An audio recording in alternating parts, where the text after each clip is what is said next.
Halo semuanya, kami dari kelompok 4 akan mempresentasikan komunikasi verbal dan nonverbal.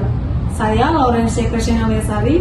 Saya Putri Maria. Saya Miracle Grace. Saya Welminca. Saya Teresa Putagawa. Saya Jessica Bowo. Selamat menyaksikan. Sebelum menyaksikan contoh komunikasi verbal dan nonverbal, saya akan menjelaskan apa itu arti komunikasi verbal dan nonverbal.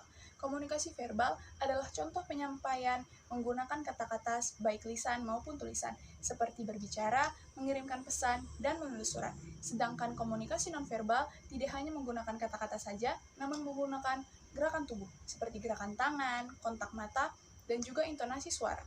Berikut, mari kita saksikan contoh komunikasi verbal dan nonverbal. Temukan perbedaannya ya. Farmasi adalah ilmu pengetahuan yang mempelajari terkait obat-obatan, seperti sifat fisika kimia, mekanisme kerja, cara pembuatan, sampai efek samping pada penggunaan. Ilmu farmasi sangat luas, sehingga dibagi dalam beberapa cabang, yaitu farmasetika, farmakognosi, farmakologi, biofarmasi, dan kimia farmasi. Dalam dunia farmasi, seorang lulusan sarjana farmasi dapat mengambil profesi apoteker. Apoteker adalah seorang profesional dalam bidang kesehatan yang bertanggung jawab dalam keamanan dan efektivitas obat, memberikan edukasi yang benar dan relevan terkait penggunaan obat, meracik obat sesuai dengan yang dibutuhkan pasien, serta mengawasi peredaran obat di apotek. Hai semuanya, kalian tahu nggak sih apa itu farmasi?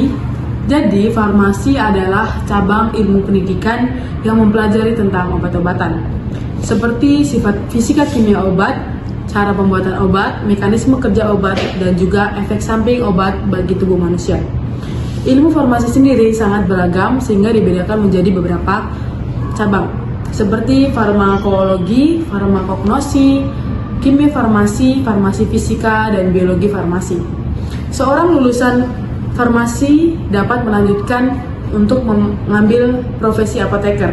Nah, apoteker sendiri itu adalah seorang yang profesional di bidang kesehatan yang bertanggung jawab untuk meracik dan juga menyiapkan obat yang tepat untuk pasien, kemudian mengedukasi masyarakat mengenai penggunaan obat yang benar, mendapatkan obat yang benar, menyimpan obat yang benar, dan juga membuang obat yang benar. Selain itu, seorang apoteker juga mengawasi peredaran obat yang ada di seluruh apotek.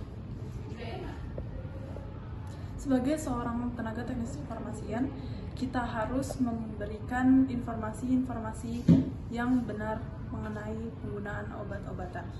Salah satunya adalah antibiotik. Seperti satu, menjelaskan jenis dan manfaat antibiotik yang diresepkan. Seorang apoteker harus menjelaskan jenis antibiotik yang ada di resep, nama generik dan mereknya, serta mekanisme kerja antibiotik tersebut.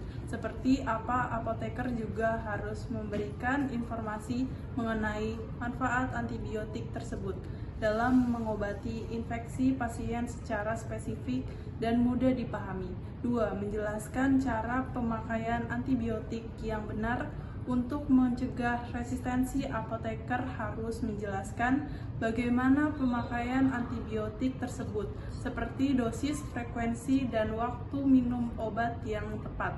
Selain itu, apoteker juga harus menjelaskan jangka waktu pemakaian obat antibiotik yang diresepkan dan apa yang harus dilakukan pasien jika pasien lupa meminum obat antibiotik atau lewat dari aturan pemakaiannya. Sebagai seorang teknik kefarmasian, khususnya apoteker, harus lebih memahami pemberian obat kepada pasien. Yang pertama, seorang apoteker harus mengenali obat yang pada resep agar tidak terjadi kesalahan dalam pemberian obat. Dan seorang apoteker harus mengetahui frekuensi obat yang akan diberikan kepada pasien, termasuk merek dan pemberian obat yang benar. Yang kedua, seorang apoteker mampu memberikan informasi kepada pasien dengan baik dan benar agar tidak terjadi kesalahan dalam pemberian obat dan dapat menimbulkan efek samping yang tidak diinginkan.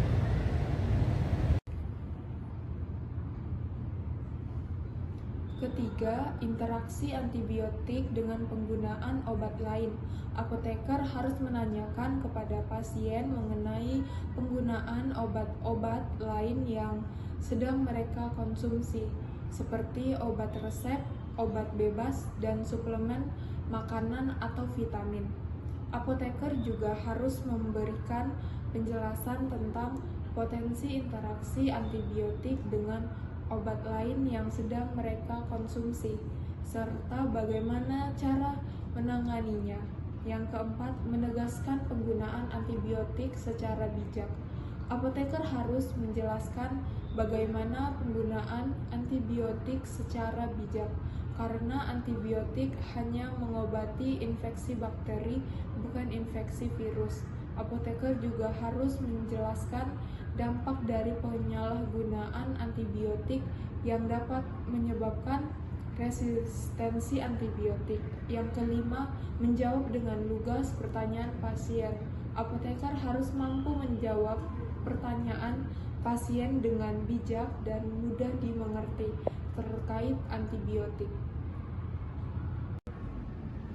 Yang ketiga, menjelaskan interaksi antibiotik dengan obat yang lain. Sebagai seorang apoteker, kita harus menanyakan kepada pasien apakah pasien mengonsumsi obat-obatan lain, seperti obat bebas terbatas, obat multivitamin, ataupun suplemen-suplemen makanan.